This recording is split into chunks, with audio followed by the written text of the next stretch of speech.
একটু কৌশলে ড্রয়িং করতে জানলে সব ড্রয়িংই অনেক বেশি সহজ মনে হয়।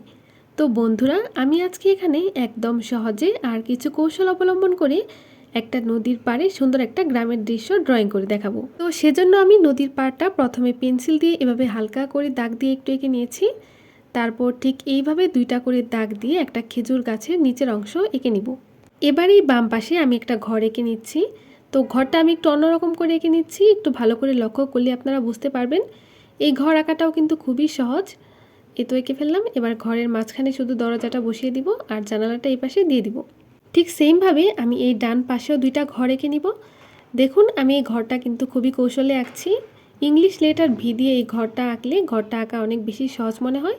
তো আমি এখানে একসাথে দুইটা ঘর আঁকছি। দেখতেই পাচ্ছেন আমি নিচের দিকে একটু দাগ বড় ছোট এরকম করে দিয়ে ঘরটা এঁকে নিচ্ছি। আর এবার মাঝখানে দরজা আর জানালাগুলো দিয়ে দিচ্ছি। এবার এই বাম পাশে ঘরের উপর একটা গাছ এঁকে নিব। তো গাছটাও আমি ইংলিশ ভি লেটার দিয়ে এঁকে নিচ্ছি, যাতে এটা বাচ্চারা খুব সহজেই আঁকতে পারে। আর এবার খেজুর গাছের পাতাগুলো আঁকবো। পাতাগুলো আঁকার জন্য এখানে আমি এভাবে ঠিক 6টা দাগ দিয়ে নিচ্ছি। এটাই আসলে খেজুর গাছ আঁকার সবথেকে স্ট্যান্ডার্ড একটা মাপ। এভাবে আঁকলেই আসলে এটা দেখতে বেশি ভালো লাগে। আর এবার নিচের দিকে কিছু ঘাস অ্যাড করে দিব। এই তো সবগুলো ঘাসই আমি এঁকে নিয়েছি। এবার আমি যে নদীর পাড়টা হালকা করে দাগ দিয়েছিলাম, এখানে ঠিক এভাবে ধরে ধরে একটু গাঢ় করে দাগ দিতে হবে। আর নিচের দিকে এভাবে একটু খাঁজ কেটে নদীর তীরের শেপটা দিয়ে দিতে হবে।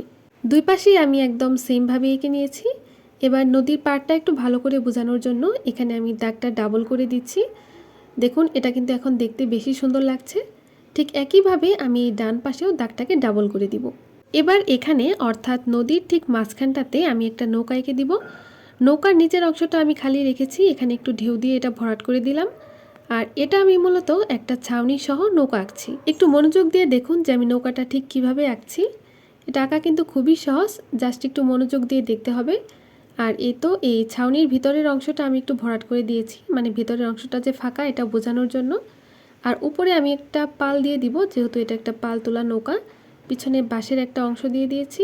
আর এই তো এগুলো হচ্ছে দড়ি দিয়ে পালটা টানানো থাকবে, সেজন্য এখানে আমি কিছু দড়ি অ্যাড করে দিলাম।